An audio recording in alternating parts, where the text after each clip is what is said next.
And welcome back to another essential edition of the Michael Decon program. I'm glad you are all here. We are gathered here today to celebrate another glorious day in the life of all of us here together. We made it through the year. Give yourselves a round of applause. I can't believe it. It's the year 2022. And who the hell knows what's going to happen next? I am just like you. I'm looking forward to what's going to happen next. And once again, I'm reporting to you all the way from the wastelands of California, deep inside of a boiler room. And my name, in fact, is Michael. And I look forward to once again to serve you those beautiful sounds of salvation yet again. And I'm glad you are all here with us. The new listeners out there, the old listeners out there, those of you on Patreon, those of you in the chat room, great to see all of you. And of course, we do have two very special guests in the building, live. Not in America, both are in various locations, in remote locations, and I believe both gentlemen are waiting. So let's bring them right in. Aiden, are you there? Dan, are you out there too? Yes, Michael, I am. Thank you for having us on the program. I'm glad both of you are on. It's been a while since I've talked to Aiden. It's been too long there, by the way. Yeah, it's been about 2 years almost, I think. Holy crap, it's been that long, huh?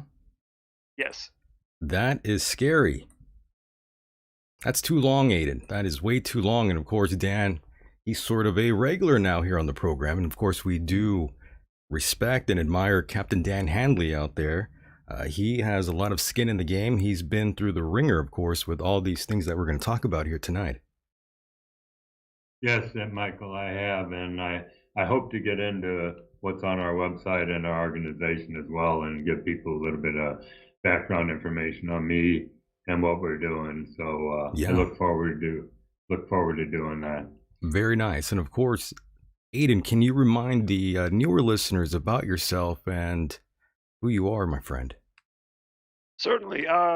Was educated and employed once upon a time in the electronics engineering field and became aware of 9/11 anomalies about 15 years ago and began to notice the void in the research area of the aircraft's flights that day, the technology involved, began to research it and found that there were some interesting developments preceding that day technologically that seemed to enable the capability of remote flight that did not require the accused hijackers to do as alleged, and that the technology was there to essentially allow for the planes to do what they did automatically without human intervention or control.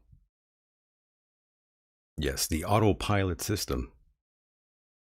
Yes, the GPS that was activated just a year before the event, the avionics that were apparently present in the 9/11 aircraft about 2 years before the event. They were not certified for official use in the US, I believe, until 2003. So they were basically dormant, unavailable. The infrastructure was there, the technology was there, the avionics was there. It just wasn't, I believe, available for official use until 2003. So it did make an ideal covert tool for foul play actors, shall we say, if that were on the agenda. You could say that. Okay, It's safe that's to the best say. way I It's could okay. summarize, I think. Yes, and I believe Dan has something to add to that. Yeah, let me. I know you got a lot of regular listeners, Michael, but for those who don't know who I am or what I do, I was a pilot my whole working life. I started out flying 54 years ago in 1968, first as a civilian pilot, and then in 1973, I entered naval aviation, flew there for 10 years, and actually 8 years and 2 years reserve time, but I got hired by United Airlines in 1978, and over the course of 25 years there, flew about seven different airplanes. So all total, I flew 15 different aircraft over a 35-year career span, accruing over 20,000 flight hours. And the reason I bring that up is that's a lot of experience, but there's pilots out there that have a lot more, because I was early retired, grounded for life in 2003, 11 years prior to my retirement age for speaking out about 9/11. But that's another whole story by itself. But I want to make the statement publicly that even with my experience, I could not have flown the 9/11 flight profiles, in particular the Pentagon profile, and neither could the alleged Muslim hijackers. And that leads into the organization that I'd like to talk about briefly. I'll real briefly go over Yeah, it. I go won't go over ahead. the whole web. Feel free to do so, Dan. It's all right. Yeah, I'm the director and international public spokesperson for a global grassroots network called 9/11 Pilot Whistleblowers. And we've got a website at 911pilots.org and YouTube channel at 911 Pilots. And please go there, and if you're on a computer now, so if you want to call up 911pilots.org, I'll be referencing that throughout the program. But the purpose of of our group is to show that there were no Muslim hijackers at the controls of the 9/11 aircraft, but that these aircraft, as Aiden mentioned, were electronically hijacked and remotely controlled by a system called the uninterruptible autopilot that enables a remote source to take complete control of these aircraft and fly them to their designated targets. So the important thing is, once this system gets engaged, the pilots can't disconnect it. The pilots and passengers are along for the ride, which is a pretty horrifying experience for any pilot that would be on an airplane and have control of it taken over. But that's basically what we're all about. Yeah. Again, I encourage you to go to the website to read up more about us. And Dan, one thing I do like to ask everyone here, and you too, Aiden, When 9/11 first, the whole event happened, when did you realize there was more to the story than meets the eye? Well, I was in Newark that day, so I saw the buildings burning. I thought we were under attack initially, like most everybody else did. Right. I slept through the whole event. I got back to Atlanta, where I was domiciled, and started watching TV, and I saw the buildings come down identically the way they did, and that didn't quite sit right with me. But really, it wasn't until after I got back to flying, which was a couple weeks later, and I noticed the lack of security. And I thought, well, if 9/11 really went down the way they're claiming, why wasn't this implemented? Why aren't they doing this? There were a lot of holes in the aviation security system that caused me to scratch my head, coupled with the fact that flight attendant flight crews I flew out of New York, so they were petrified this was going to happen again. They say we didn't even have air marshals then, but even when they did come into existence, we weren't getting them on flights, and I fly mainly New York to London, and there were a lot of promises being made of security measures they were going to take, and they never implemented any of them. So I at the prompting of air crews that I was working with, they said, "You got to say something. We're sitting ducks out here." So I went to the company, first to the union and then the company, and I was getting this tremendous blowback. And keep your head down. These guys are nasty. If you take it to the next level, you're going to get hurt.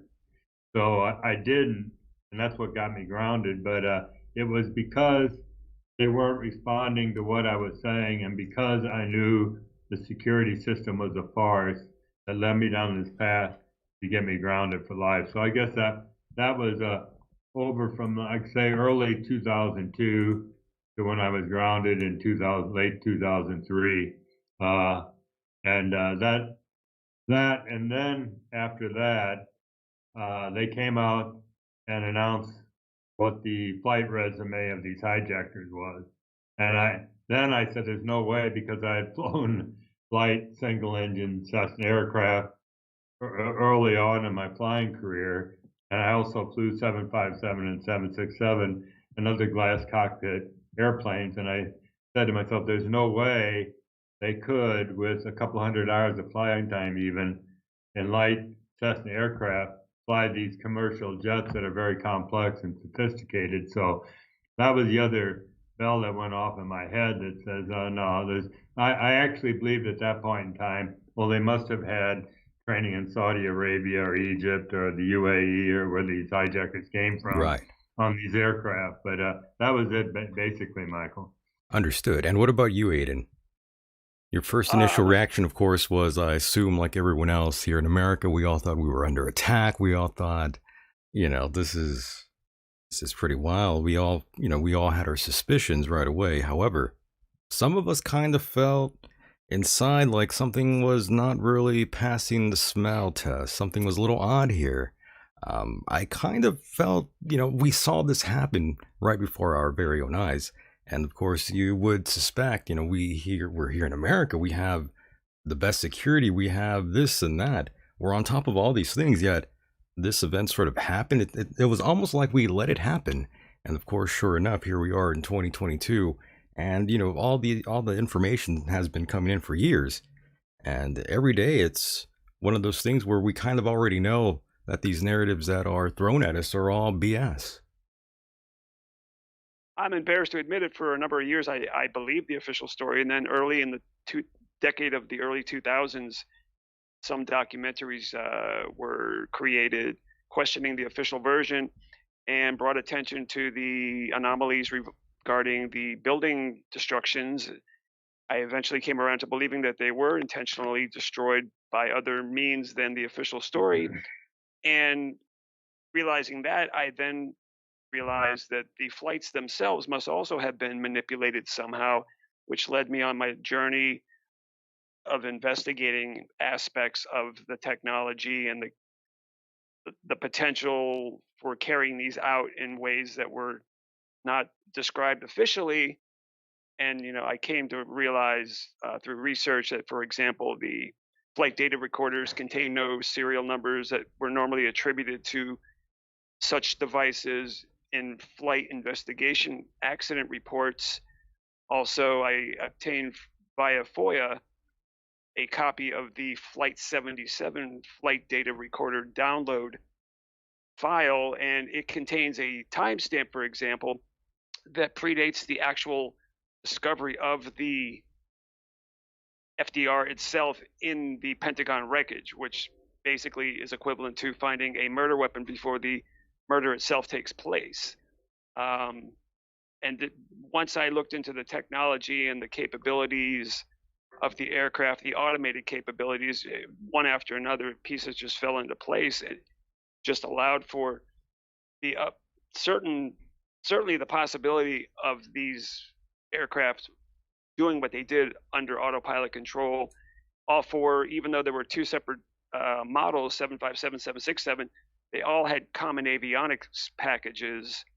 And I found also that just right before 9/11, for about 2 to 3 years, there was intensive research and development carried out by FAA, different contractors, Raytheon, Honeywell, Rockwell Collins, intensively researching and developing this technology by various flights relying on 757s and 767s leased by UPS, Federal Express. NASA had, for example, a research and development platform, Boeing 757 Ares aircraft, uh, within which some of this research was conducted. So there's just a lot of suspect coincidental activity right before the event. Right. And, since by 9/11 and thereafter, all of the research and development stopped. So it was all performed and carried out just before and right up to 9/11. Oh, yes. And of course, you do have a very interesting background yourself and electronic engineering. Of course, we spoke about that a minute ago, but those that are just joining in, that's what Aiden has been up to. He's a whistleblower. And of course, you have been researching this for a very, very long time. And of course, the last time we talked, we didn't really get to talk about Mandalay Bay. That was one thing we were going to talk about, but completely forgot. But we'll get into that much later here tonight if you'd like, Aiden. Oh, certainly, yeah. We did touch on it, I think, Slightly. briefly, but yeah, after making a career transition, I wound up in the middle of something else altogether different than 9/11, but interesting nevertheless. Oh, yes. We could talk about that later on here. And of course, gentlemen, this has been one of those things that are still being talked about today. 9/11, it's one of those things that never goes away. Kind of And like it COVID, shouldn't. right? It shouldn't, Michael. It shouldn't. Yeah, a lot of people out there, they have a very hard time believing that perhaps our government was in the know. They say that's insane. No way our country would ever do something like that. Well, our organization isn't saying exactly what happened on 9/11. We're saying what could not have happened, and that is the hijackers could not possibly have flown the airplanes, and we can get into that a little bit later. But that leaves, well, okay, how did 3 airplanes strike 3 buildings that day, if that is what actually happened, because some don't believe it did. But anyhow, it's another story. The only viable alternative explanation that one can have is that this uninterruptible autopilot system was employed, because you look at the accuracy of the hits and that it was all accomplished on their first attempt. It all points to this uninterruptible autopilot system. And I might add, Aiden, you were saying when your eyes first started opening to this, and after I was grounded in 2003, it was before Facebook and Twitter was around, I established a big grassroots organization called the Whistleblowing Airline Employees Association. And it consisted of a lot of people on an email system that I'd send out an email and ask them to forward it to their family, friends, and neighbors. But in 2006, because I had this huge email network, someone contacted me and said, hey, there's a pilot out there they're going to terminate because he's a 9/11 whistleblower, basically.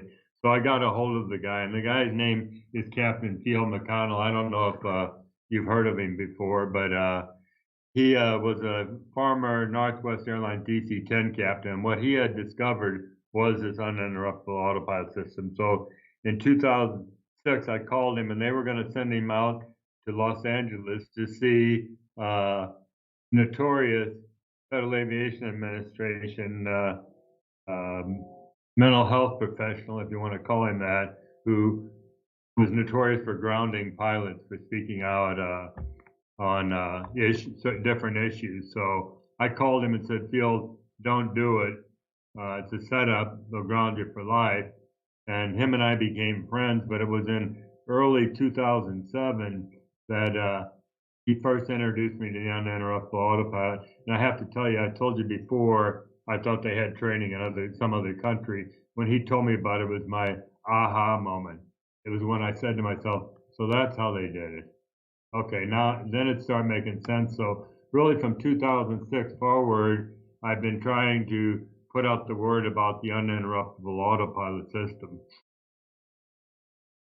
Yes, and going back to the single engine Cessna aircraft that these alleged hijackers were taking test flights in, they were taking flight lessons, and of course, they weren't the best students, needless to say. Yet they were That's able correct. yet they were able to perform these aerial maneuvers that seem impossible. Right, right. Let What's me, interesting, oh, I'm sorry, Dan, no, continue. you go ahead, Aiden. I can say it later. Oh, sure. You're referring to the Pentagon flight profile, the descending turn.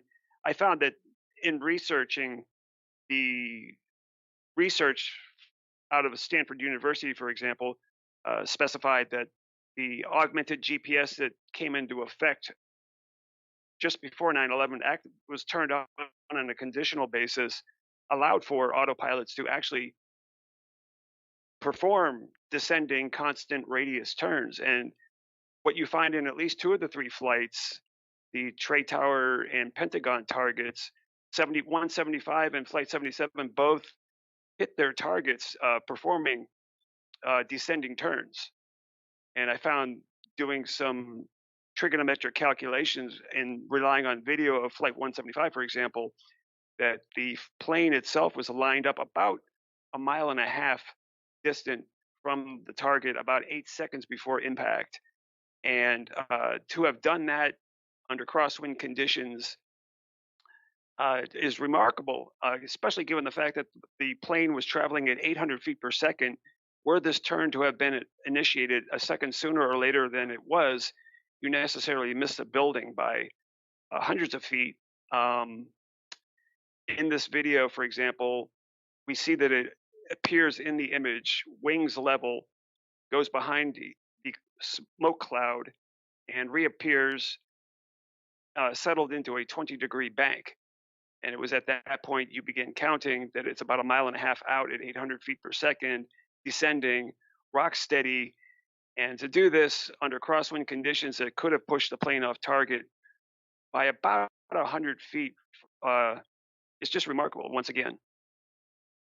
Well, going back to the Pentagon, if I could, let me go into a little bit more detail on the maneuver performed there and who did it. Hani Hanjar was a 29-year-old Saudi Arabian hijacker who came to the States mid-90s, took some training, but was a very poor student before going back to Saudi Arabia. And he came back about a year, not even a year prior to 9/11, and tried to re-enroll in the jet tech flight school in Arizona that he had flown at before, and they wouldn't take him because they didn't want to waste assets on him. So you can read on our website all the negative comments that were made about Hani Hanjar, but I knew this the Pentagon profile that he supposedly flew. The airplane took off from Washington Dulles Airport, heading for the West Coast.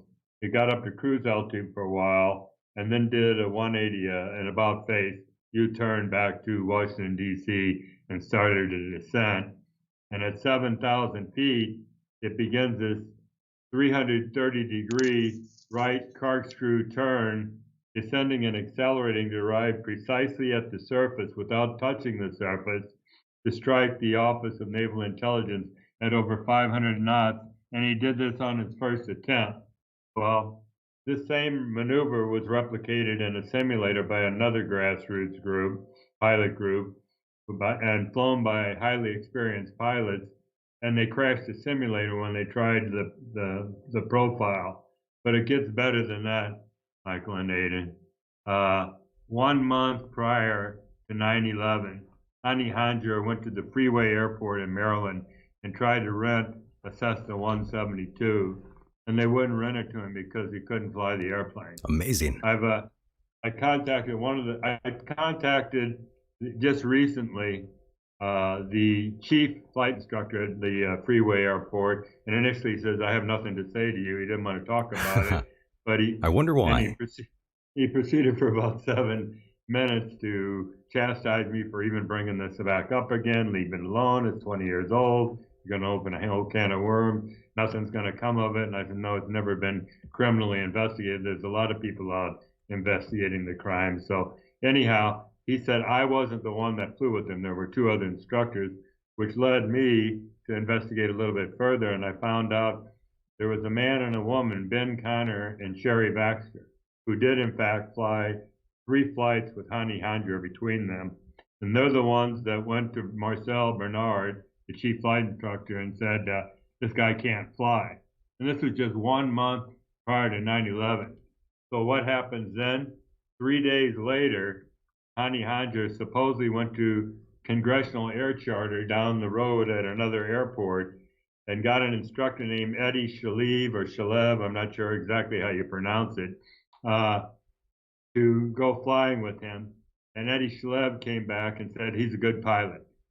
So what does the 9/11 Commission do? Here you got 4 pilots, 3 of them saying he's a poor pilot, and the other one saying he's a good pilot. They go to all of them and talk to him. But because the 9/11 Commission wanted to hear what Eddie Shalev had to say, that's what they bought. None of these pilots testified before the 9/11 Commission. As a matter of fact, no pilot ever testified before the 9/11 Commission as to the absurdity of this ludicrous notion that these hijackers flew the airplane. So I wonder why. Exactly. And Eddie Shalev's testimony to this individual from the 9/11 Commission appears as but a footnote in the 9/11 Commission final report. Now, who is Eddie Shalev? Eddie Shalev is an Israeli that served in the Israeli Defense Force who mysteriously disappeared after this all occurred. As a matter of fact, Congressional Air Charter shut down, and so did the airport. So Eddie Shalev is nowhere to be seen or heard, but we're trying, I can talk about the FAA investigation ongoing right now, supposedly, and how we're trying to, holy cow, I just got a message. My sister had a heart attack. Oh my God. Yeah. Can you, your sister had a heart attack? Is that what you said? That's what I just heard. My sister called me on Skype. But anyhow, Jesus. Let me continue. Go ahead. Let me continue here. She's calling again. Anyhow, we're demanding that Marcel Bernard, Ben Connor, Sherry Baxter, and Eddie Shalev all appear before the FAA or the FBI and give him a deposition so we can get to the bottom of the truth regarding him, because this is a key issue. It's a critical issue. Hani Hanjour is a smoking gun, and we need to get to the bottom of it. So Aiden and I both know an author, an aviation investigator named Mark Gaffney, who's written a couple of books on 9/11, and he wrote a paper for Global Research, and that's on our website as well. So it's a lengthy 12-page, I believe, article, but it's well worth the read. It goes into a lot more detail than what I just did. And by the way, Dan, at what speed were these the Boeing traveling in the 757? About 500 miles per hour, give or take? Yeah, well, all of them. The slowest one was American 11 that hit the North Tower. It was under 500 knots, but the others were around 500 knots.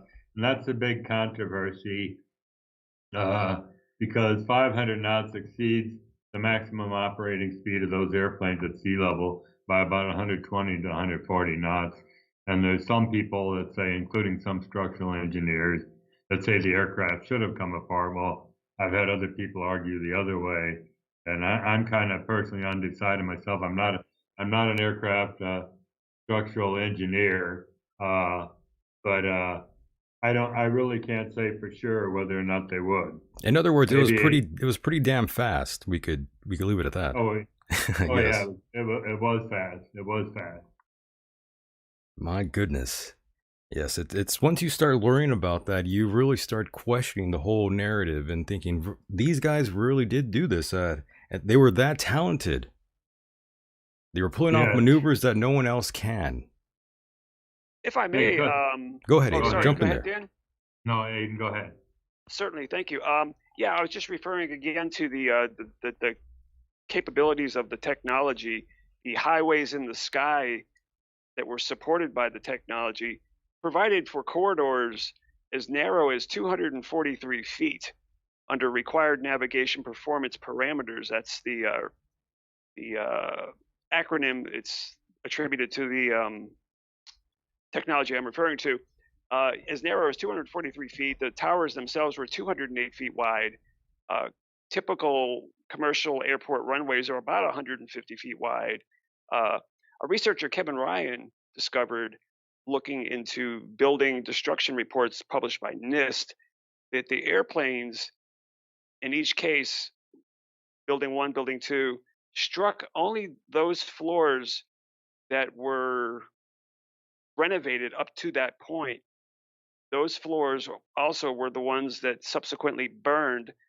And it's just a remarkable coincidence that the contractors that were performing renovations within the buildings during the year or so before the It was attacks a miracle. had only, Yeah. yeah, had only carried out renovations of the steel fireproofing on those floors that were impacted and subsequently burned. Yeah, it's Wow. ridiculous. And of course, the chat room here, I've been staring at it for a few moments here. Everyone is kind of on board with the zero accountability sort of angle where no one really gets in trouble or brought to justice for any of these crimes. And of course, we have all these people like Cheney, Rumsfeld, John Bolton. Remember him? You have all kinds of people out there, and Right. that should be held accountable for what went on. We Well, also it have seems that oh, PNAC, the Project for a New American Century, as most of the listeners know exactly what that's all about. There, where we had all the pamphlets and all the propaganda to push for a new Pearl Harbor. it seems that Well, I'm sorry. Continue, Dan. I'll let you go first because what I have to say is a rather lengthy story. It's what our organization is doing. Oh, certainly. Yeah, I'll just summarize to Michael's point that it just I think we're discovering more and more lately that our federal government agencies have been captured by NGOs, non-governmental organizations, internationally and domestically. They're unduly influenced by them. They've been around for decades. They've wielded undue influence behind the scenes over our official organizations that would look into these things under normal circumstances, but because they are steered by unseen forces, shall we say, that therefore we haven't had the investigation we need with 9/11. Well, that dovetails into what I was going to say, Michael, and maybe you too, Aiden. Remember, may recall that originally our goal of our organization was to recruit highly experienced and trained, qualified pilots from around the world, whether they're active or retired military or civilian, to be interviewed, which I've done numerous interviews with, who attest to the fact that not only could they not have flown the profiles, but the hijackers could not have flown them themselves. So we were planned on taking this information we have and other evidence we had gathered to an organization called the Lawyers Committee for 9/11 Inquiry in hopes that they would present it to a U.S. attorney, forcing him to convene a grand jury investigation into allegations. But I've been told recently that we're on the back burner with this organization. So and they actually intimated that about a year and a half ago. So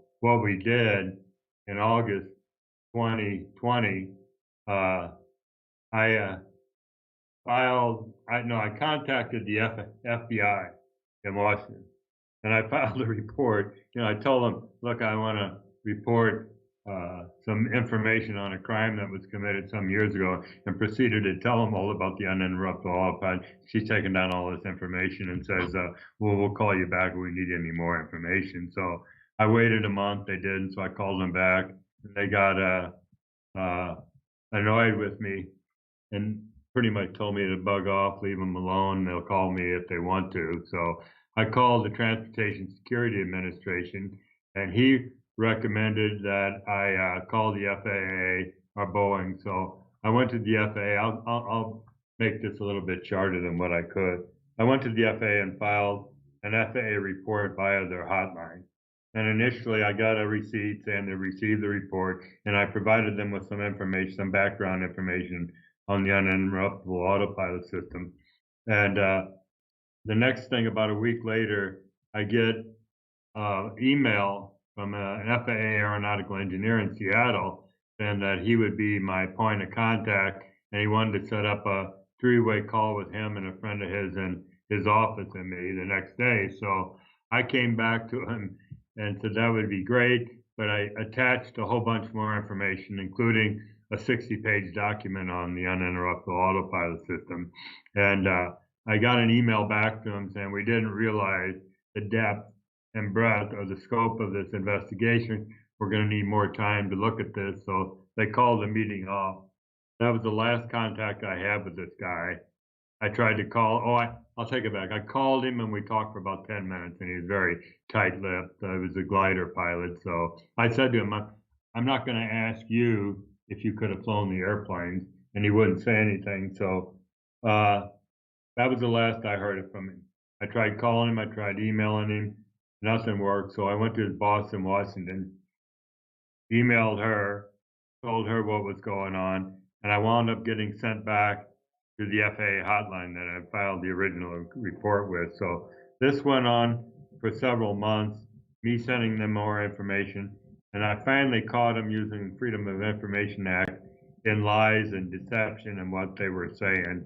And I confronted them on this, and they wound up sending, I got as an attachment to an email that I was copied on, a 3-page memorandum refuting everything I was saying, but it was full of holes, lies, and deception. So I came back and refuted that.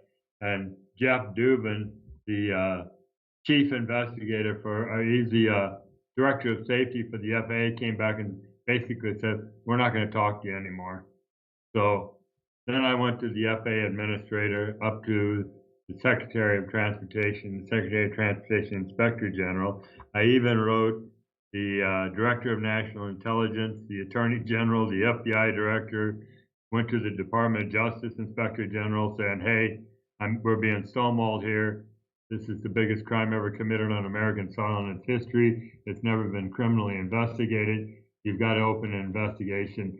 And I wasn't getting a response. So what I did about a month and a half ago was send a letter to the House of Representatives, Government Oversight and Reform Committee, saying, hey, the ball's in your court. I actually sent it to 2 subcommittees as well. There's a subcommittee on government operations and another one on national security, and said basically, I've been lied to, stonewalled for a year and a half, and I'm demanding that the House committee open an investigation into it. So that's where it stands. I've gotten much further than I thought I would, but I knew from the very outset that I wasn't going to get anywhere. This is an uphill battle. Yeah, it's one of those things. It's one of those things. Yeah, just establishing a correspondence trail so I could go to Congress, but that's where it's at right now. Yeah, you really went to every agency, it seems, every alphabet player out there, and no response from anybody. Well, I got the standard auto reply. Can computer generated response. So that's saying thank you and feeding me a line of garbage. But other than that, no, I haven't received any letters in the mail from these people. And for a year and a half, I said, give me a single point of contact, phone number and email address from someone within the FAA that I can talk to directly, and they wouldn't do it. So, Well, that's not surprising. Do you think we'll yeah, ever get any real facts from what happened that morning? I don't know. I hesitate to put this out on the air, but I will. Uh, we have a join us page on the website. All you got to do is put your name, email address in there, and we put you on our email list for updates on what we're doing. And it's got a comments box there. And I was looking at it the other day, and I saw a journalist from Dhaka, Bangladesh, had joined our group. So I emailed him an article that I had written, and it turns out he Yeah. was a journalist that worked for a company called, let me think, Interpress Service, which is comparable to the Associated Press. It's about 60 years old, headquartered in Rome, got about 400 journalists worldwide, and it puts out new press releases to about 140 countries in the world. And I asked him, I wrote a letter, and the title of the article, I wrote an article, and the title of the article was U.S. pilot whistleblower. I can't remember the title. And the U.S. pilot whistleblower claims that the 9/11 aircraft were remotely controlled. That was it. I had to stumble through it to think about it for a minute. And he came back and said, yes, he would publish the article. So in the next week or so, this article is going to go out, hopefully to 140 countries. And it exposes a lot. And I don't think the government will be happy that I did it. But anyhow, that's where that stands. Because in the article, it puts the U.S. government on report for stonewalling what our organization is doing. So I've Yes. got a lot of help. I'm the public mouthpiece and founder and director of the organization, but we've had people from all over the world join us, and we've got a pretty big number of pilots that have joined us as well. So all of them demanding that an investigation be conducted, but Yeah, yeah, probably might not happen the way we wanted to. We might not ever get any real answers for what happened that morning. well, That's the insane part of it all. That's very frustrating, I would have to say. Anyone out there who is driven crazy by what happened, like many of us are, yeah, and we're not going to get anywhere. Not with the government. They don't really like to not a, admit their mistakes. They have a habit of doing that. well, with the exception of the 2,977 victims of 9/11 whose next of kin have been demanding an investigation for years, the only hope I see possibly would be if a foreign government took the information, or governments, plural, took the information and ran with it and conducted their own independent investigation.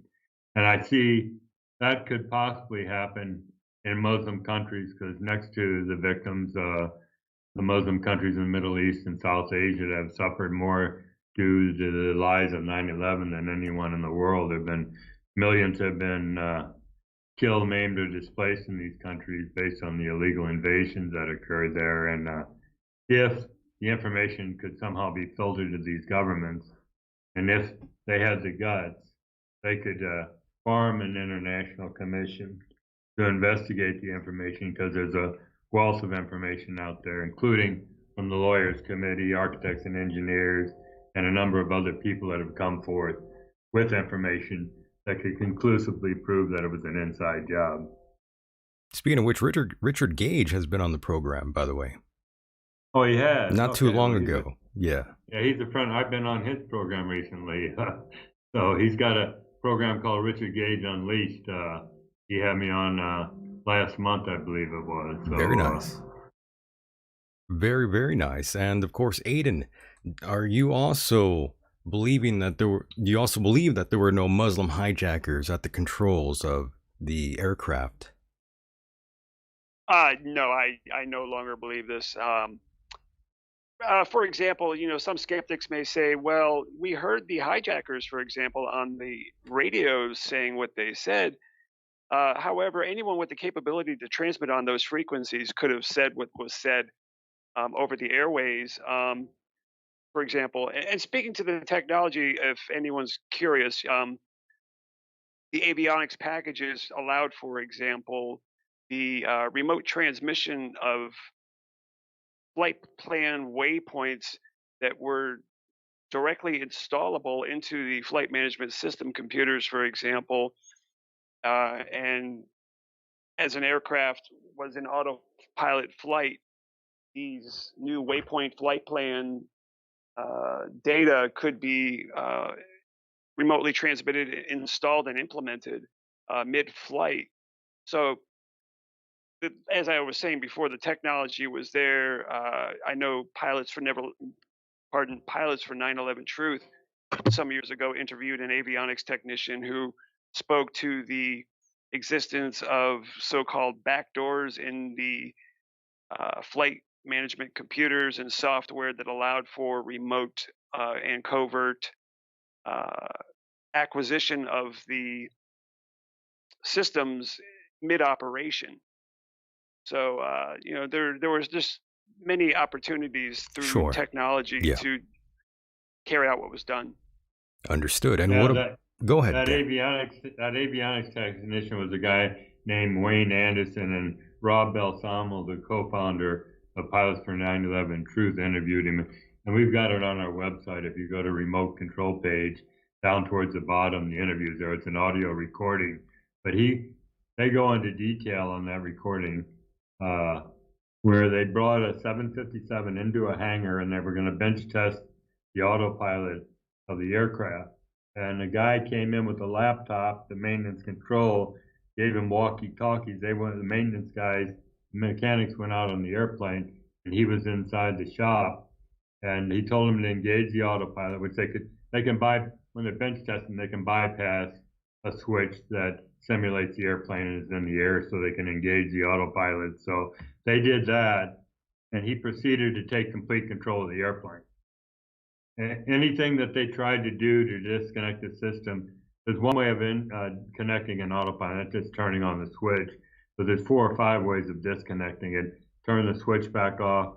There's a little button on the yoke or steering wheel of the airplane you can press, applying a 70-pound force to that yoke, or pulling the circuit breaker, which would disconnect the electrical power. Well, they tried pulling every circuit breaker on the airplane, and the plane still was out of their control. It was in control of the guy in maintenance. So that proves that it has its own electrical power source, and it can't be unpowered once it's engaged. So it's really worth your while to go and listen to that audio recording.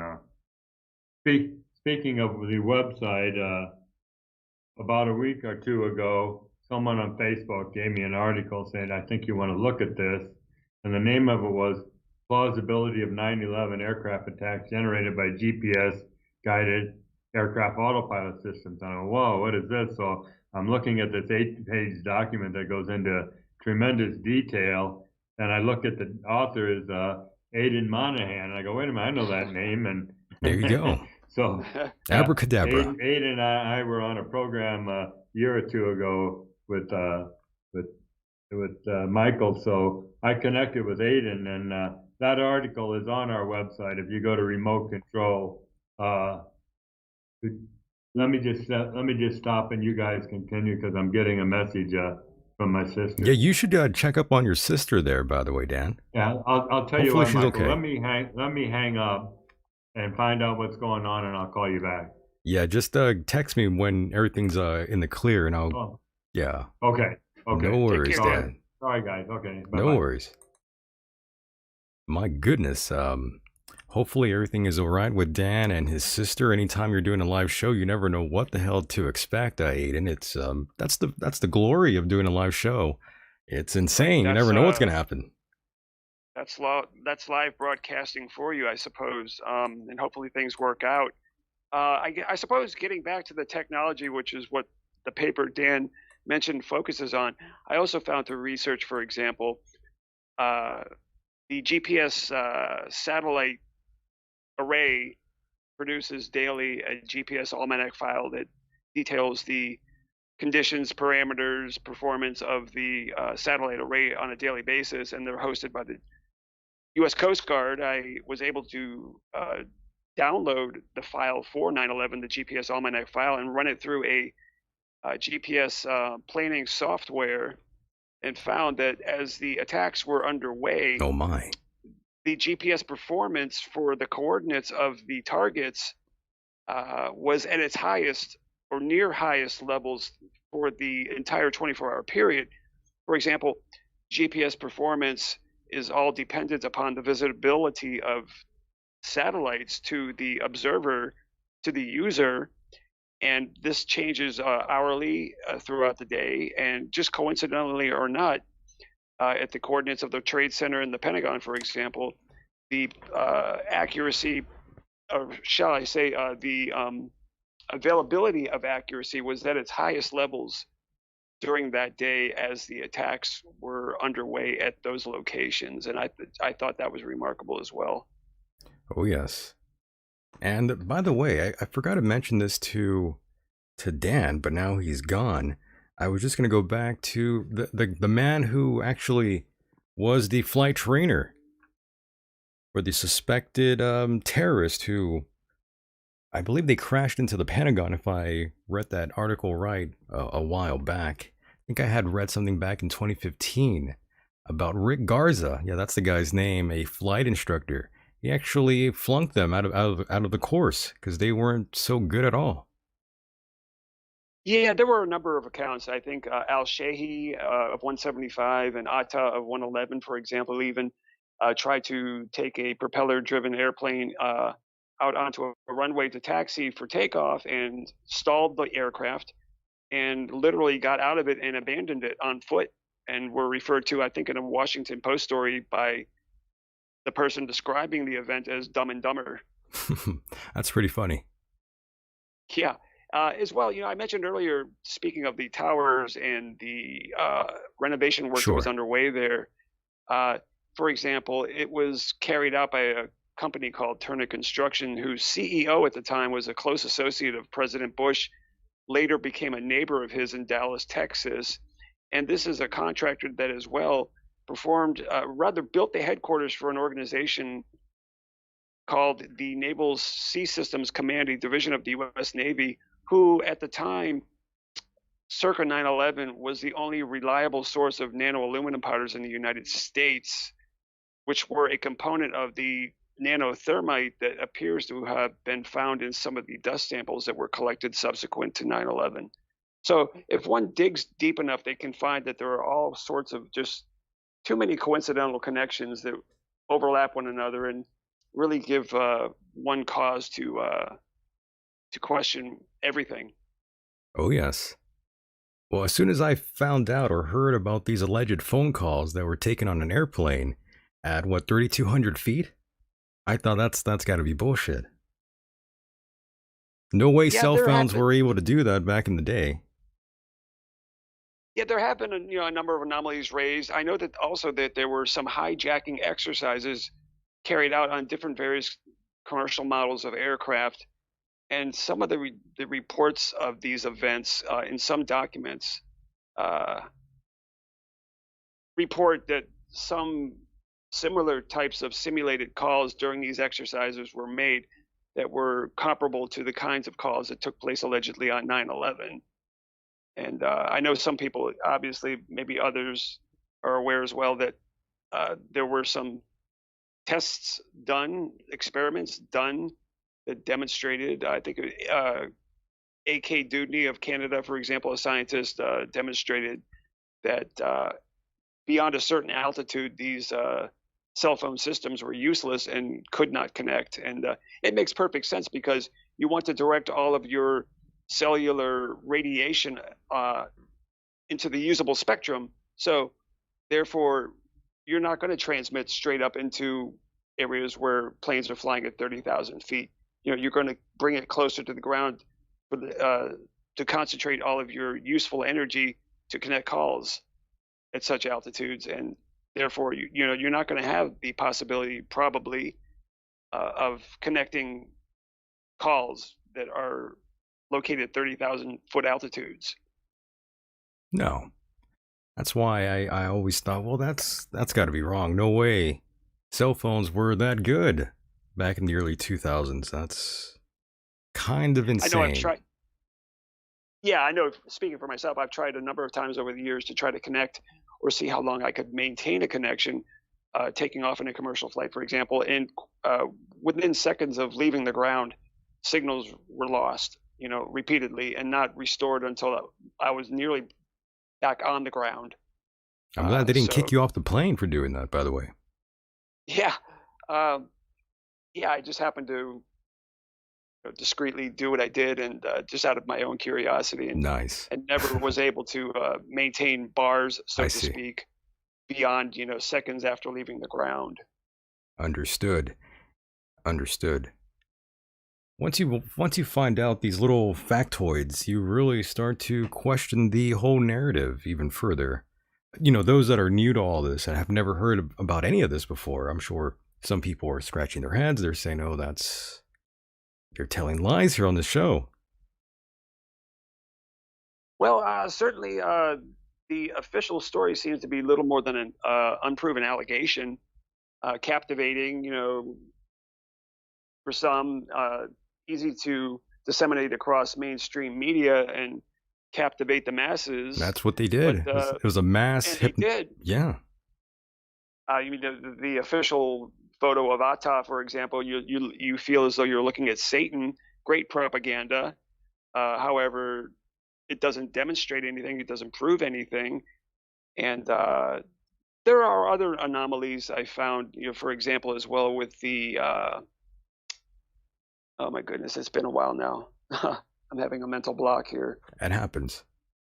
It Yeah, happens. the flight transponders. I also did some analysis of the performance of those devices on the aircraft that put out automated identification information to the flight control system, or the air traffic controllers, and some of those the performance of some of those devices were allegedly manipulated by the hijackers. But I wish I'd had more time to review this. It's an interesting analysis. There are some anomalies contained there No as worries. well, Okay. um, that cannot necessarily be attributed to the official story, let's say. And do you believe this was a controlled demolition? I've come to believe this, yes. Physically, it just seems to have been impossible for what happened to have happened. As well, researchers discovering what appeared to be nanothermitic contents of the dust that was recovered by some survivors of the event and turned over for analysis. The temperatures, for example, on within the collapsed structures, burning at the temperatures they did for months, highly unusual. We're told that the contents were dustified, so therefore you don't have a fuel source, but nevertheless, for months, these super hot temperatures were being generated by fires within the destroyed wreckage of the building. So another conflict that just doesn't make sense. I agree. It doesn't make any sense. And of course, you had all kinds of witnesses there, eyewitnesses on the ground, like police and firefighters who heard explosions when all this was going down. Yeah, and certainly seconds before the collapse of Trade Center 2, we see this molten material appear from the side of the building, and coming out of it and generating the kind of white dust that is associated with thermitic reactions, referred to as aluminum oxide. Just by sheer coincidence or not. I guess getting back to also some of the research I did into the flights, for example, I did a FOIA request of the Bureau of Transportation Oh, that's Statistics right. looking for flight history of the 9/11 aircraft, and discovered after getting a response from them that there was no flight history for some of these aircraft for an entire 1 year period prior to the event, which begs the question: where were these aircraft? What were they doing? Who was doing what with them, and so on. Yes. It just brings up even more questions that have been left unanswered, sadly. Certainly. And Aiden, another thing I did want to get into this with you was going back to Mandalay Bay for a moment here. Sure. What was it that you wanted to talk about in our early email exchanges? You said you had something to bring up in terms of what happened there. Oh yeah. I was working in the capacity of a security professional at the time of a sister property of the Mandalay Bay Hotel. Much of what happened afterwards came onto our property, which is very nearby the venue that came under attack. Uh, there were reports for up to an hour after the event of active shooters throughout the Las Vegas Strip Yeah. location, one after another moving north up the Strip as far as maybe a mile. And in several of these accounts, there were described active shooters dressed in black, carrying backpacks. And I believe I came upon two of these subjects in the performance of my duties out back behind our building, just happening to be there as they came running through there under what appeared to be a escort by an unmarked police vehicle. That's pretty wild. Yeah, they were traveling from the direction of which our security surveillance dispatcher advised they were located. And given the time and the direction of travel, I suspect these subjects were the ones described over our security channel, and they appeared to be running in synchronization with one another, not necessarily running for their lives, but trying to get somewhere, double timing, and were shadowed by what turned out to be a unmarked police vehicle, which subsequently stopped in the middle of the street and placed a siren on the roof of itself. As these subjects ran by, I thought somebody was going to emerge from the car and stop them. Never did. And in retrospect, it all seemed rather suspect. Understood. And I believe Dan is here. I could hear him. I could hear his fan blowing out there in the wind. Yes, I'm back. Oh my. My sister had a massive heart attack in her house. She's 75. Kept passing out. Took her forever to get to the phone, but she's in stabilized condition and intensive care. But the messages kept popping up on my screen here, and I thought, my God, she's dying or something. And so I had to go. Excuse me for departing the pattern here for a while. No worries. I mean, we were all the chat room was hoping that everything was fine with the sister. Nothing, too devastating. That sort of thing. I'm glad everything's good. Okay, my God. Yeah. Holy hell. Yeah. Definitely not something you want to read. That's for sure. Right. What were we just talking about? Well, we went into some of the Vegas shooting for a minute here. We went back to 2000. Well, we went forward to 2017. We were talking about Stephen Paddock for a moment here. Well, not exactly him, but we were getting around to that sort of thing. Okay.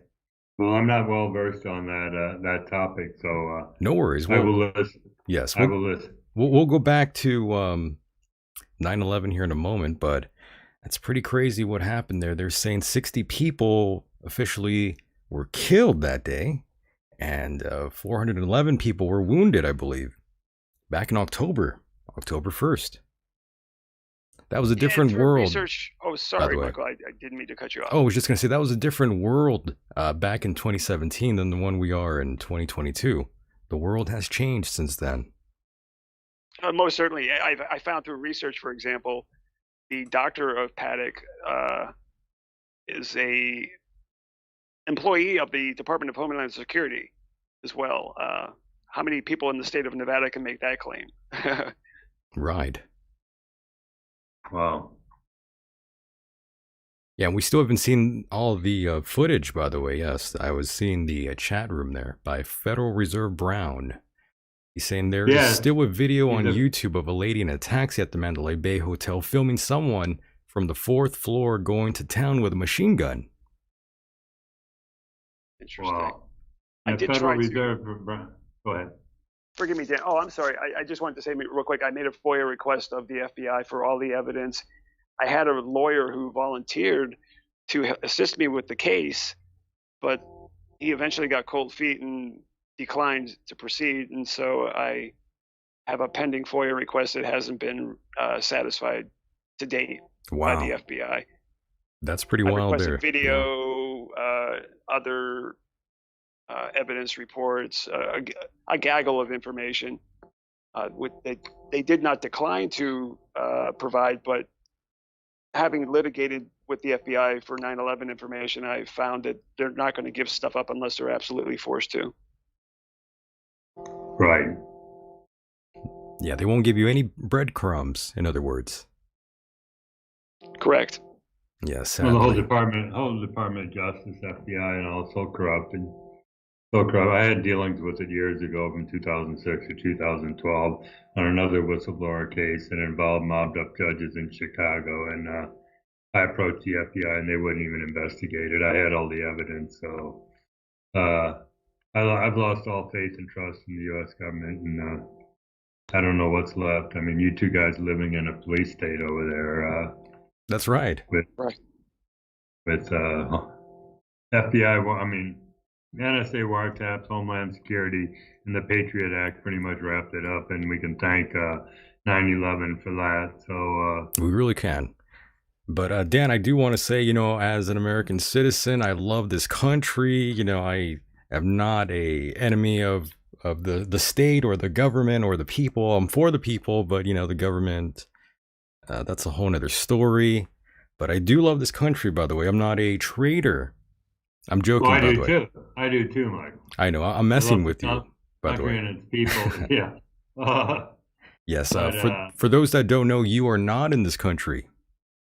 No, in 2010, I met, fell in love with, and married a Pakistani woman, and I've been here happily ever since then. And the U.S. government is well aware of my location, the fact that I'm a big mouth, loose cannon 9/11 pilot whistleblower saying there were no Muslim hijackers at the controls of the 9/11 airplane in the midst of 200 million Muslim Pakistanis. And I don't think it sits well with them because I get interrogated by the FBI and TSA when I enter or leave the country. But I was just about to ask you that, Dan. I was going to say, do you have trouble flying?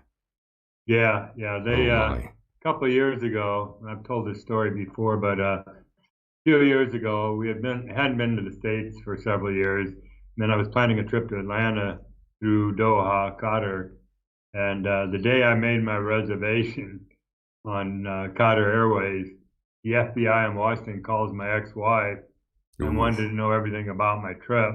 My sister in Illinois calls me and said, "Hey, the FBI is looking for you." I go, "What for?" So I called them in Washington and said, I hear you looking for me. And they got all frazzled saying, "How do you know that? Who told you that?" And I told them, and they wouldn't tell me anything. So I said to my wife, "Look, expect something to happen when we get to Atlanta." I mean, the FBI knew we were coming. So sure enough, we get to Atlanta, and my wife's a foreigner, so she goes over to the foreigners line, and I'm in the domestic line in passport control, immigration. And a couple minutes later, a man and a woman is escorting my wife over, and they introduce themselves to me. And one was an FBI agent, the other was a TSA agent, and asked me if I had time for some questions. And I go, "Sure, I was expecting you." So they took us over to a desk that didn't have a line and said, "Here, stamp their passports." And when the immigration officer got into the computer, he looked up at the FBI agent and said, "Hey, you know this guy's red, don't you?" Well, I should have asked what that meant, but I knew it wasn't something good. And the FBI agent said, "Yeah, we know." So they took us into a room and just wanted to know everything about where I was going to be, my points of contact and all that. So I gave him that, and I thought it was over with. And we were in the States for a month, and we were leaving Atlanta, and we just cleared through security.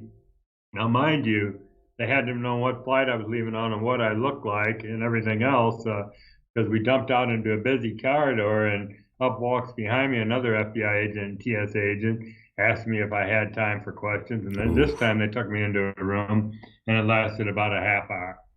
The first thing he said was, excuse me, Mr. Hanley, we want to thank you for your 10 years of service in the U.S. military, and we wanted to assure you that we respect your First Amendment freedom of speech rights, but have you ever been threatened?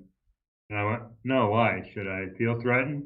And they go, no, we were just kidding. And they're questioning you, and they asked me that several times during the this interrogation. But Consider they knew yourself lucky, Dan, that you weren't waterboarded. Exactly, because they knew everything about me. They didn't need to waterboard me.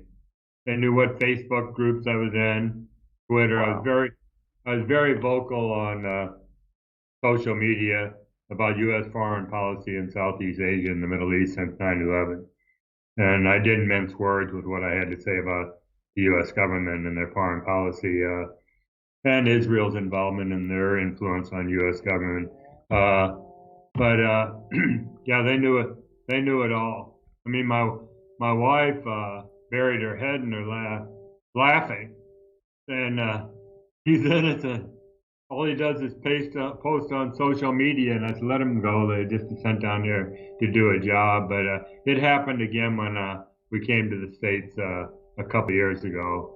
So they've got my number. I'm not intimidated. I'm not afraid to come on programs and speak my piece. And we've got the website, and I'm very visible right now with the letter writing I've been doing with the government. Yeah, you've been, for those that don't know, you've been sending lots of emails out there. You even sent them this very show tonight. So I'm going to get a knock at my door, possibly, thanks to Dan here, Captain Dan Hanley. I was thinking that as I hit the send button, Michael. Oh, man. Well, they already know of me, yes. There's been plenty of people that shouldn't have been on the show that have been interviewed. Let's leave it at that. But yeah, good times. But they definitely will be checking out the show. That's what they do. Yeah. The feds are always listening. Exactly. National security. Yeah. National security is nothing more than security of government. That's right. So it has nothing to do with public safety. Nothing to do with public safety. All of these words will be used against you in the court of law, gentlemen. So I trapped you. I work for the feds. You're all busted. You're all going to jail now for sure. I have all the folders. I have all the facts here on all of you, on you, Aiden and Dan. I actually work for the CIA. You guys are in deep trouble. I'm good. I heard about you guys. Some people actually think I do work for the feds, by the way, which is ridiculous. Really? Wow, I guess that's pushing the envelope, but I'm honored that they think that, though. That's very cute. Very sweet of them. But no, I don't work for anyone. I'm afraid. I don't know if you mentioned it before, Aiden, or maybe you did, Michael, but Aiden's written a book called Declassifying 9/11, a between the lines and behind the scene look at the September 11th attack. So I just wanted to plug your book for you. Oh, Aiden. nice. I know it takes a lot of work to do that. And, yeah. Before I appreciate that. Thanks. Yeah, and I was just saying, I think before I got off the line here, that Aiden had written this, that I mentioned he had written this paper called The Plausibility of 9/11 Aircraft Attack Generated by GPS-Guided Aircraft Autopilot Systems. We've got that on our website at 911pilot.org, and it's set up so if you want to, you can download the article and attach it to an email and email it anywhere in the world, but it's 8 pages long, and Aiden went into a lot of detail about a lot of issues concerning the system and the lengths that the government went through to upgrade systems external to the aircraft as well as internal to the aircraft that led to the development and production of the system prior to 9/11. And it's critical that this information be brought forward because prior to that, our organization, all we had was the Rob Balsamo interview of Wayne Anderson on our website to show, because Wayne, in his interview there, admits that when they were doing this bench test on the autopilot, it was the 1996, 1997 timeframe. So people say, no, there's no way in hell you can electronically hijacked a big commercial jet aircraft. So I'll go into the history of remote control if you'd like, Michael. And they didn't. Yeah, but before you do, Certainly. actually, there was something in the chat room, I believe, by Jay Andrews. I'm not sure if he was trying to call in right now, but he says, "Hey Dan, 9/11 question. Given what we saw in NYC and the Pentagon, what are the chances? What are the chances that 93 was the only hijack?" That's what he's acquiring there. Okay, well, he's talking about the no planes issue. Right. Uh, that's the interesting thing about our organization is the scope of what we're saying is so narrow that we don't address 93, 175, or some of the issues surrounding them, like no planes, whether a missile hit the Pentagon. But I've seen all the evidence over the years from the people that says that there were no planes. I've seen evidence that people say there were an airborne swap of aircraft. So it's believable evidence, but I don't even want to go there. I don't want to make a statement on behalf of 9/11 pilot whistleblowers because that isn't where we're at. I tend to agree as well. I don't think any of the more exotic theories were necessary for the attacks to have occurred as we allege. All of the technology was widely available, in place, and ready for use. And as I said once again, I just don't think that any of the more exotic theories are uh, needed for things to have happened the way they happened, in my opinion. Well, if you look at, we got a hijackers page there, and if you look particularly at Hani Hanjour, we're just saying they couldn't have flown them, and the autopilot system could have flown these flight profiles. End of discussion.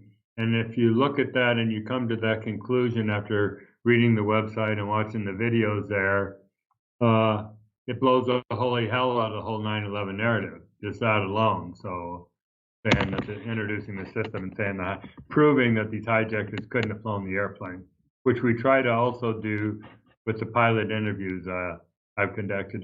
That's an interesting thing. We get on Skype and do a 10 minute to a half hour interview of a pilot somewhere in the world who says the same things that Hani Hanjour couldn't have flown the profile. And we were putting these up on YouTube, and YouTube started deleting them, calling it hate speech. So we temporarily have suspended doing that. We're going to other video platforms we're putting up on. We'll resume that. But it's pretty telling when you have all these pilots saying the same thing over and over again that there's no way. And I believe, as do other people, that the reason why so many people fell for the official story that these hijackers couldn't have flown the airplane, flew the airplane, is because they're not pilots. And they can't conceive of the absurdity of this ludicrous notion from a pilot's perspective that they did fly the airplane. I mean, it's just crazy. And the fact that this was never brought up before the 9/11 Commission. I mean, the government came out and said, look, we know who they are. We found the passports. We found the books in Muhammad Atta's car, blah, blah, blah. These 19 people did it, and everybody bought into it. They bought it, and they said they came to the States, they had training. Well, training in we've got an airplane and a cockpit page on our website, and you look at the airplane difference between a Cessna 172 and that of a 767, and then you go, hey, one of them weighs a ton, the other one weighs 100 tons. One of them is 27 feet long, the other one's 180 feet long. You're comparing a 100-knot airplane to a 500-knot airplane, and a 180 horsepower engine compared to two engines that produce 48,000 pounds of thrust. It's the equivalent of having had your license for about a year in your family car, and then getting into a large semi-tractor trailer, an 18-wheeler, get it up to 500 miles an hour, and try to drive it to a garage without scraping the sides of the truck, or getting into a Formula One race car, getting it on the track up to 200 miles an hour, and try to keep it on the track with that little experience. It just doesn't happen that way. It doesn't add up, that's for sure. And of course, it doesn't add up. And then you look at the cockpit comparison. We compare a Cessna 172 cockpit to that of a Boeing 767. There's no way in hell those guys could have gotten in the cockpit of the airplane interpreted the instrument, managed the flight management computer through the control display units, and navigated down to fly these things the way they did. It all just doesn't add up. And that's what we're trying to show on the website. Yes, we're trying to beat it into everyone's head. Beat it Yeah. into beat all these people over the head with this information. And of course, once you add in the flight trainer who flunked the two 9/11 hijackers from the Pentagon, Rick Garza out of San Diego, you would have to sort of rethink the whole narrative. Exactly. Amazing If I stuff. may, and sorry, if I may, and Dan, I think can confirm this for me. Most people may not even be aware of the fact that most pilots are only flying the plane for about 90 seconds at takeoff and 90 seconds at landing, and the rest of a typical commercial airline flight is under autopilot control. Well, they got to drink coffee and eat crew meals, Aiden. Exactly. Yeah, And that's correct. It's so automated. People don't realize the sophistication of these systems. These systems, I was shocked in 1989 when I first got on my first class cockpit airplane and saw how automated it was. I went home to my then wife and said to her, my job's done. It's over with. They've automated the whole system. And they told me in school early on that these systems were derived from cruise missile technology. And when you see the accuracy of it, it's incredible. And it's demonstrated on an auto landing. People don't realize that when the inclement weather gets down to where a pilot can see less than 1,200 feet down the runway, they have to, by regulation, by federal regulations, auto land the airplane. So they link up all this equipment, the computer, radios, etc., and the autopilot takes over, flies precisely down a glide path and localizes signal to put the airplane right in the touchdown zone and track down the center line of the air runway. And the pilots actually have to disconnect the autopilot to regain control of the airplane. That's how accurate the system is. So that's the other part of it. People just don't realize the navigation systems and what they're capable of doing. Right. Because Circa if you 9/11. Oh, sorry. Go ahead, Dan. No, you go ahead, Aiden. Oh, sure. Thank you. Just quickly, circa 9/11, the wide area augmentation system, GPS, provided for an accuracy of as little as 3 meters over the contiguous United States continent, and that accuracy was available anywhere, not just on approach to an airport under ILS landing conditions, but accuracy anywhere with the satellite array visible to them. Wow, 3 meters.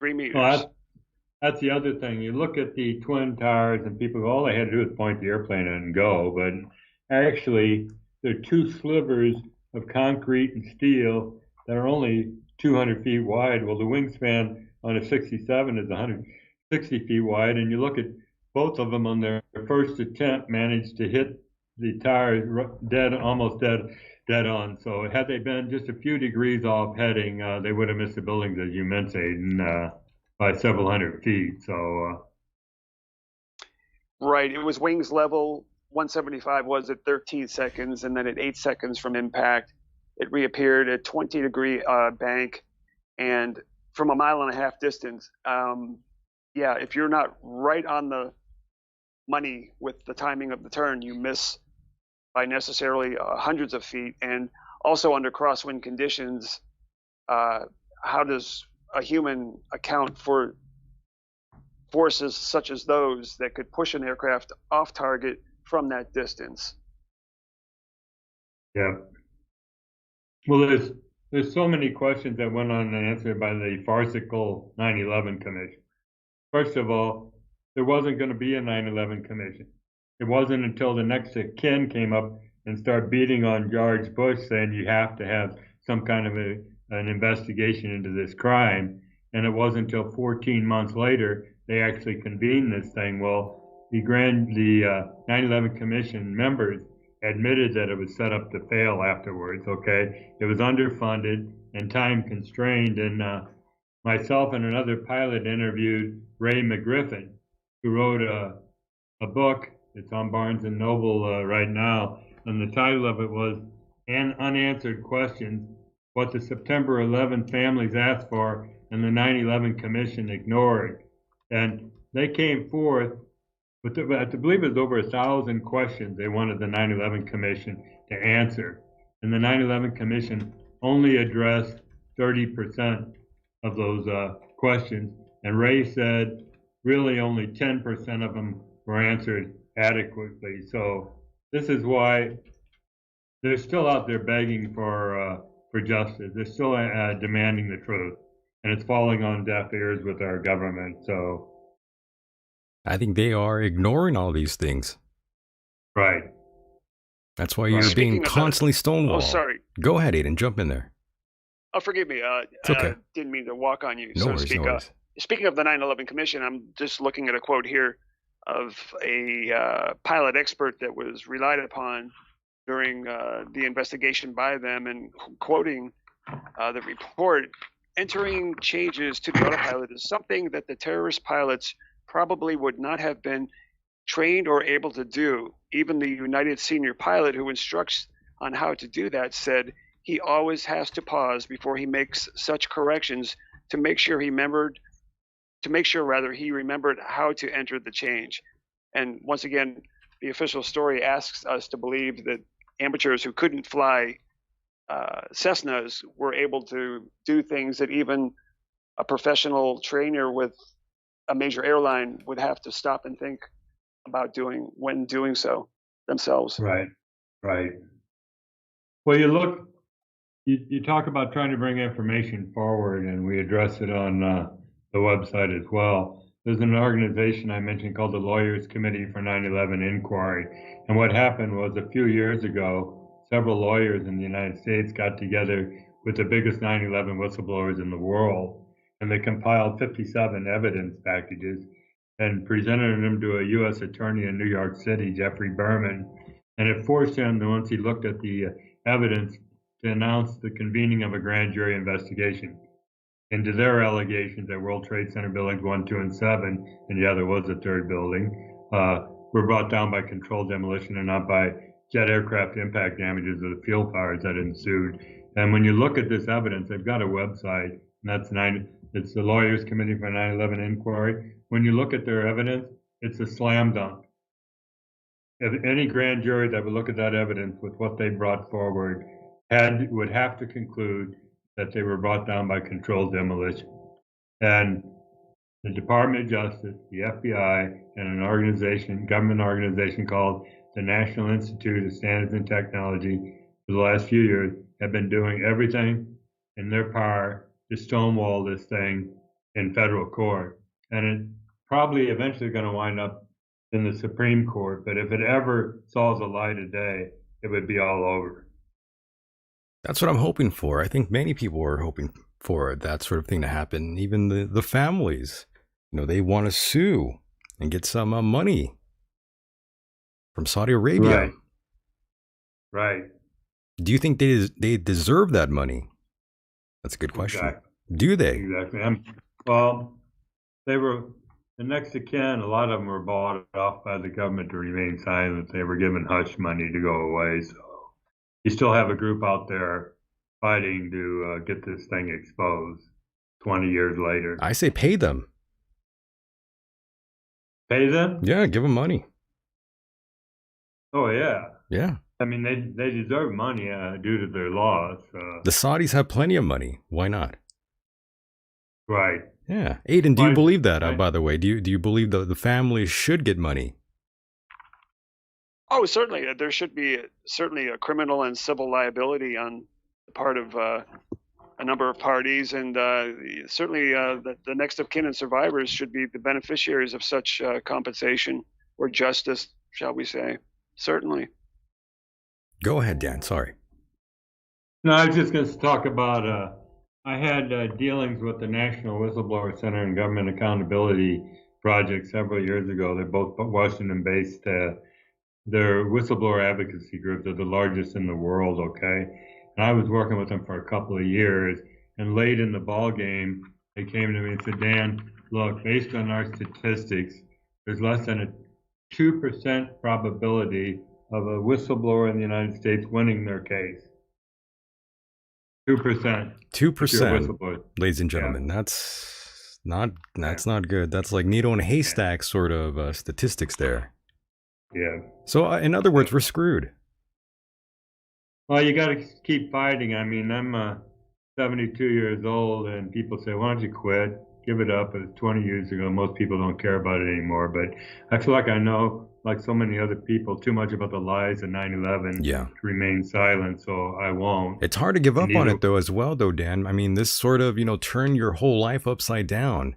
Yeah, As it it did. will turn many lives upside down. It changed everything here. Just like it's Yeah. changed here in the last couple of years here. But of course, the events of 9/11 were the greatest crimes ever committed on American soil, like you've said in the past, Dan. Yeah. So I And people. understand your reason why you haven't just given up the fight. I mean, it's an admirable fight. It's an uphill battle, but it's one we must all endure and try to go through. Yes. Well, there are Uh, no statutes of limitations for mass murder. right. So it's an open case and there to pursue and should be. Otherwise, justice is meaningless. Well, excuse my condemnation of him, but you can thank the 535 moral cowards of Congress for going along with this story and perpetuating the lie for 20 years, as well as the, I'll call it Zionist owned and controlled mainstream media that's perpetuated the lie as well. And so many people turn on their TV and believe what they're being told. And every year we hear the same thing, the Muslim hijackers, and no one bothers to question And too many people are of the mindset that if it wasn't on TV, it never It never happened. happened, right? And we need to change that by staying busy, educating, organizing, it. and doing the best we can to get good people into office. Often that starts at the local level. Right. Well, I'm looking forward to the people in Washington reading the article that was written that hopefully is going out to 140 countries. So Mike, and 'Cause good work, Dan. I just wanted to acknowledge that and congratulate you for did staying you busy. And did you read it, Aiden? I did scan it, yeah, and I found it very compelling, yeah. And I think it would be an eye opener for some, and a good place to start for those who don't know as much as we do. Well, there's 7.9 billion people in the world, and 1.8 billion people of them are Muslims. And like the next of kin, they would like the truth to be told. And that's personally the target audience of 9/11 Pilot Whistleblower, because we recognize that the Western media, and for a large part, the Western global population, seems not to care about this issue. Otherwise, it would be brought up. It'd be front and center stage. I mean, so we're hoping. On September 11th this past year, I actually managed to get on national TV for an hour, but I had two other panelists on with me, and the host of the program drove me away from what I was talking about. But that's what I personally am trying to do, is get in the print media in the Middle East, Oh, you were on South TV, Asia. Dan. Is that what you're saying? Yeah, I was on TV. I was on Odds TV. My Oh, wife okay. is a newscaster, was the largest news station in Pakistan. It's state run. They wouldn't dare let me on, but she knew the CEO of Oz TV coming into 9/11, and she saw me scrambling trying to get on some programs here and get articles printed in the paper. And she called him. He goes, "Sure, I'll have him on." So the tragedy was we got to the host's office 15 minutes before, Yeah. and he goes, and he had interviewed me on a completely different topic years ago. And so he goes, "Here's what I'm going to ask you." And he starts asking me questions that I didn't even want to be asked. And I said, "No, no, no." I said, "Call up 911pilots.org on your computer here." And I started trying to point out who I was and what we're doing in 15 minutes. And he's got his producer in there taking notes, but he didn't even, he said I was with 911.org. He didn't say pilot. So I'm trying to drive people to our website because we're convinced that if they read it and watch the videos, they'll believe what we're saying. That's right. That's And 911pilots.org for anyone yeah, curious out there and you want to get more information about Dan and all these things that we're talking about. It's all there. That's 911pilots.org. yes, yes. And by the way, can we And, find footage of that, by the way, you on TV? yeah, on my YouTube channel, our YouTube channel, 911 Pilots, down about 2 lines, and it says Oz AAJ TV. But the other tragedy is for people that are only English speaking, as I was, most of the program's done in Urdu, the national language of Pakistan. So it's almost not worth the watch because I didn't get to say exactly what I wanted to say, but it's a start. I got on national TV here. Yeah, you were on TV And for a while. It's not too bad. yeah, I'm Perhaps you hoping. can. Go ahead. Sorry, Dan. perhaps you can find someone. Perhaps you could find somebody to install subtitles. Some subtitles, right? Yeah, that would be a good idea. But yeah, I can't speak the language, but I'm hoping that this article that goes out will draw some more attention. I actually was on a producer from a Malaysian TV station came to me about a year and a half ago. And if you go to the About Dan Hanley page on the website and scroll down toward the bottom, there's 2 3-minute interviews I did. The first one of them was approaching 9/11, and we talked about the uninterruptible autopilot. And the second one I did, they asked me if I could talk about it to refute arguments made by an expert in the UKA who was claiming that the Malaysian Air 370 captain committed suicide. It was a murder-suicide. If you're not familiar with that incident, that was that Boeing 777 that disappeared out over the Indian Ocean several years ago, that some, including myself, claim was electronically hijacked as well. So on that video, it's still only 3 minutes long, but I got a lot of information out. It's worth watching to see what it said. So I did a radio program in Casablanca, Morocco last year too. So, and that was in English. So I'm trying to personally get my foot in the door with as many media outlets as you can, because Understood. you're sure as hell not going to get on the Western mainstream media with any of this stuff. Yeah, probably not. I think you should make a really good effort to try to, as I was saying, have some video editor install foreign language subtitles, because I think once that happens, I think your coverage will just grow exponentially. Yeah, yeah. Someone called in, So by we're- the way, and then hung up. I was going to take a call here for both of you gentlemen. Someone has been calling in quite a bit here, and I try to take their call, but they hung up. Well, it's probably Federal Reserve Brown, my friend out in Hawaii. His first name, he legally changed to Federal Reserve because he loves that institution so much to cause people Hello? to bring it into Yeah, their conversation. I could hear So- someone now on the line, but they need to turn their computer off or whatever Hello? listening device they have on, because I could hear us. And I think he turned it off. A caller, are you out there? Are you alive? Oh, he hung up again. I Good heard lord. someone. I did too. No one is ever patient when they call in. They think, that they're going to get on right away, even though we're talking. But if you do call in, remember to turn off your computer or whatever you're listening to the program with. Definitely call back in. We'd like to hear from you. Oh, I guess that's him again. Hopefully he has taken our advice here. Caller, we can hear you.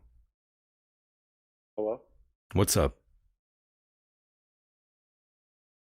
Hello. I heard somebody. Are you out there? What's going on? But if you do call in, remember. Oh, yeah, he's still messing up, so we're gonna have to let that guy go. Some people drop the ball. Caller, go ahead. You're live. Hello? Whoa, now he's yelling at us. What's going on? Hello? Yes. Hi. Go ahead. Hello? Is this the Michael Decon program? I believe it is, sir. How are I'm you? calling the Michael Decon program. Me too. I don't understand. None I of think us do. There's some kind of line tie going on. No, I brought both of you in. Oh, okay. I'll hang up and try again. Oh my goodness. No, I don't- we can hear you. Yeah, we could hear you. Hello? What's going on, brother? How are you? Now I hear myself. These calls are gone, by the way. They dropped the ball. They have annoyed me already. I'm sorry. I'm not taking any more calls. They have screwed the show up now. So anyways, gentlemen, I'm sorry to bring the show down to a halt there. The life of a live broadcaster. That's right. I should not have merged those calls together. It confused them. They got so scared. They thought they didn't know who they were talking to, but that's the fun that a live show brings, but oh well.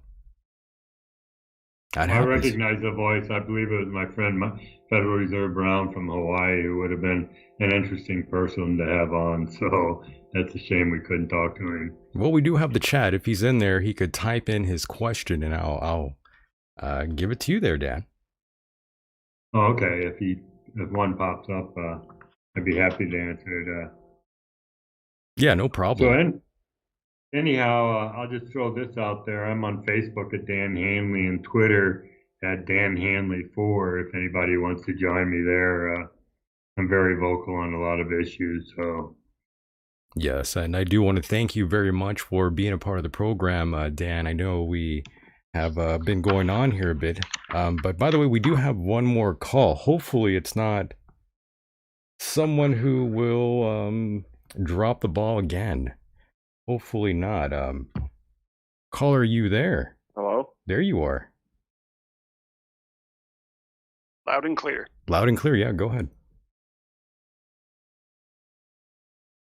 And nothing again. He got scared and hung up. The NSA strikes again. They're scared of us. I'm telling you. I'm telling you, we could hear them, but they get nervous or something. Yeah. I'm not sure why. they're listening to us. Hi, fellas. How you doing? How's the family? You going on vacation this year? Oh, yes. Either way, Dan, again, it's always an honor and pleasure to talk to you. And Aiden, the same. Always an honor and pleasure to have you here on the program. I know we could talk for hours here, but I didn't want to hold up the captain here. Thanks for having me. Up. Go ahead, Aiden. I'm sorry. Yeah, thanks for having me. And I appreciate Dan's support of my research, and I'm just glad to have been of any help that I've been, and hopefully can continue to be. Well, thank you, Aiden, for the work that you've done with your book and the paper and everything else. And I'll mention that I'm personally going to interview Aiden myself in a video call, and we're going to slap that on the website as well and send it to the FAA so they can watch it. But I want to thank you, Michael, for once again having me on the program and giving us a chance to air our grievances with our government that doesn't agree with us and wants to suppress individuals that are willing to step forward and speak the truth. Oh, yes. Any final words here, Dan, before we cut you loose here?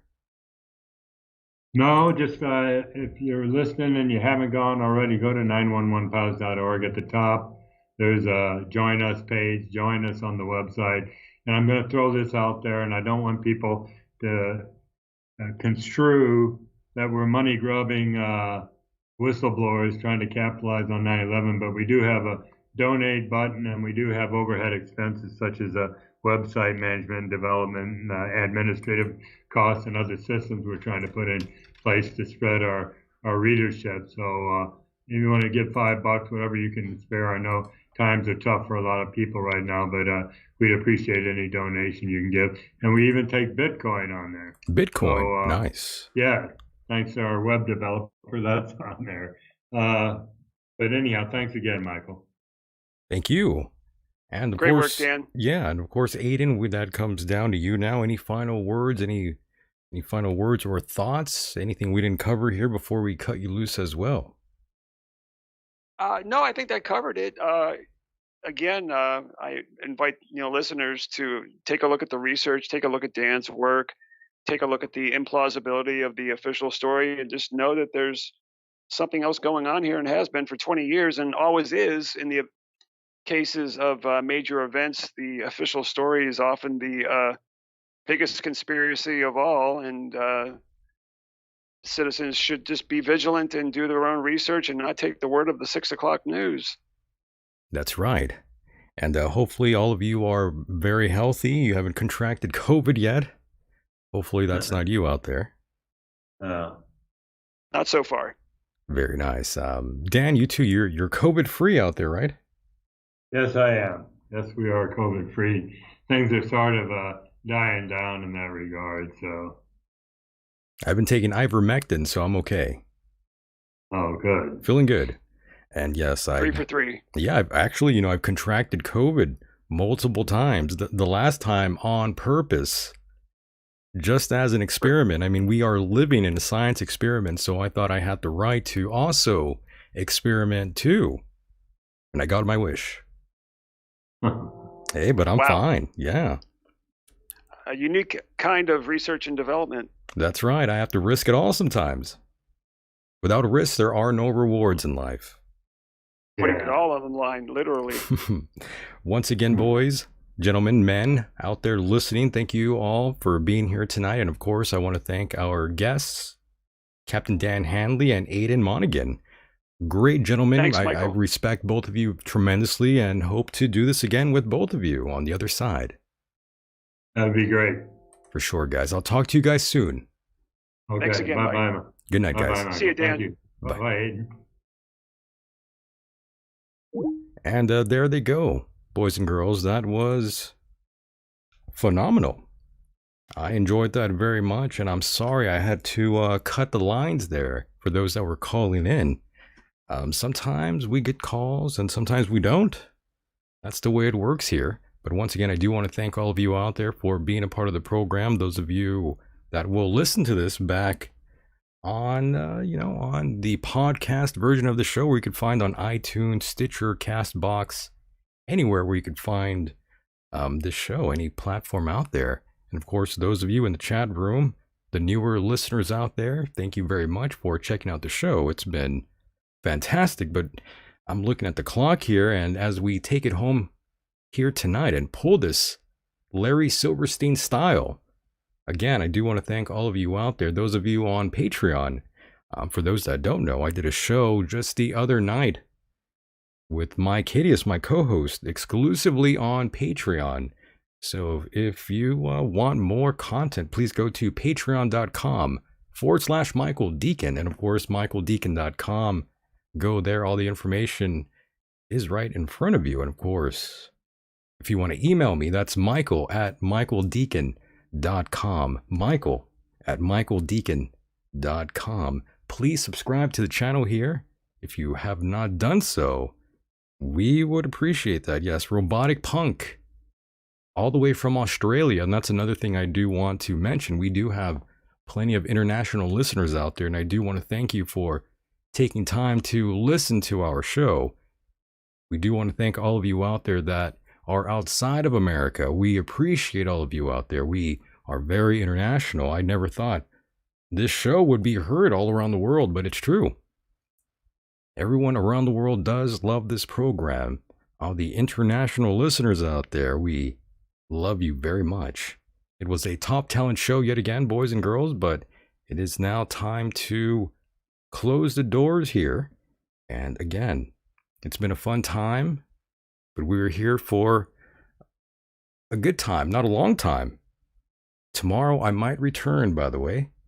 It might be live, it might not be live, I'm not quite sure. We will be talking to Eve Lorgan tomorrow. That's going to be a lot of fun.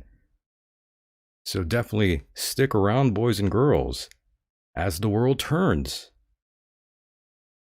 As the world turns. Yes, hello to those in Ottawa.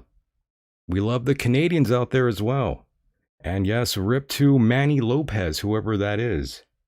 I see you, Anthony. Yes, I'm sorry I didn't take your call. We had to wrap it up here, folks. I do want to thank you out there, Jay Andrews, Dublin, The Earth Observer, the Pale Horse, Bubba, Cats Jackson out there. We love you very much. Yes, there's so many names out there. I'm pretty sure I forgot. Yes, Steven, the Federal Reserve. Who else? Eric, Melissa. Yeah, there's so many of you. So many of you indeed. And of course, all the other messages I was getting during the show when I was trying to concentrate here, most of you were making me laugh, sending me all kinds of messages here through Twitter. Very fun. once again, boys and girls, it's been amazing. It really has. Much respect to all of you out there. And with that said, the world is a mysterious place, and life itself is a mystery. Until next time, good night, everybody.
Have you thought of breaking through?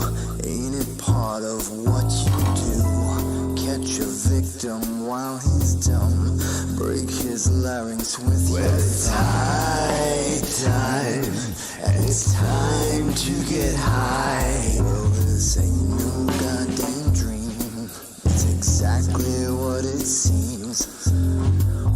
Wake up today just to lay back down and say, I won't be coming back. Let's call it a heart attack. Give me some of that knack. This is just a final payback. They all flipped on me, took my passions, left me be. When I had a place to sit, a goddamn attitude to fit. Talk real smooth, knew where to spit. But things have changed and I have quit. Got nothing to look forward to but a backlash full of lies. You're too late for where you're going. This is fate, the whistle's blowing. It's much too late. It's all too late. You're much too late. Like a piss hole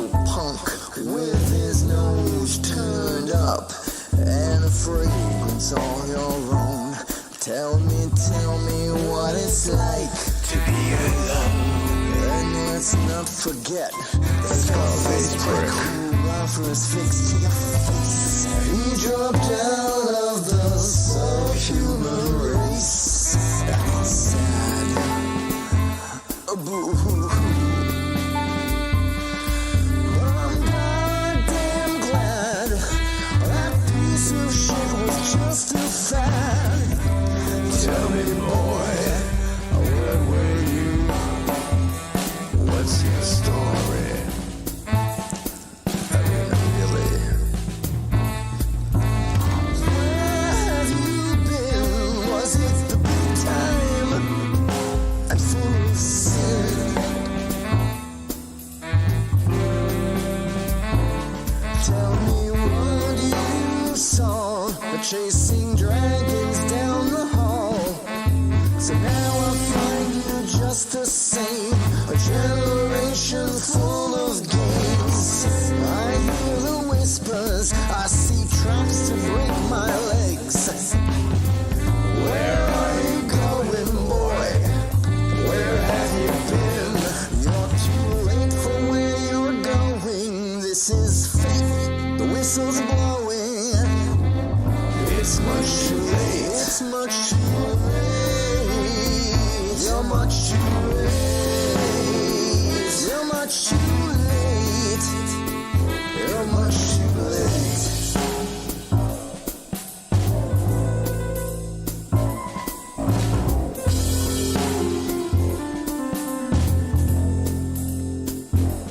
Tell me, where are you going? Where have you been? Tell me, where are you going? Tell me, where have you been? Where are you going?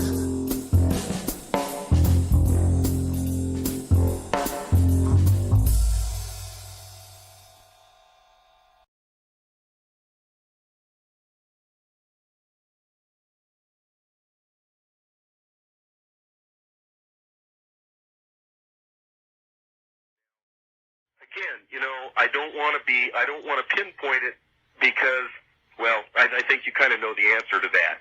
Paradox? Yes, you discussed that with Goldberg, and he has a good finger on it. Yes. Hey, listen, also, beyond Von Daniken, pay attention to Whitley. Whitley is also not who he would appear to be. Be very careful of Dr. Hoagland. Hoagland has secrets. He knows things.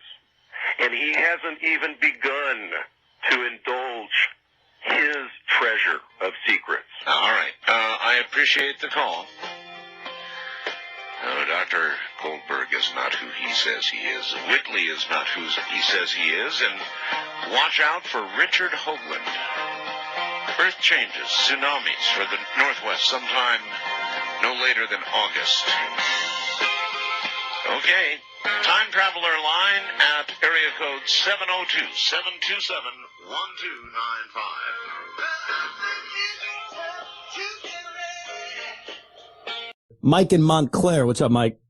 Governor, next time you want to sit on a beach that is closed to the entire world except you, you put your fat ass in a car and go to one that's open to all your constituents. Well, not just you and yours. Interesting, Mike. You know what? What's that? What's that, Gov? Mike, I love getting calls from communists in Montclair. Montclair. You're a bully, Governor, and I don't like bullies. You know what? And listen, I'm not the one who came on the air. Hey, hold on, Mike. Mike, I'm not the guy who came on the air, swore on the air. Who swore? And so you did. Get the heck out of here. You're swearing on the air, Mike. You're a bum. Let's just go. Bad optics, okay? Mike. I'd love to come look at your optics every day, buddy. That's And you know what, Mike? What matters is what you do.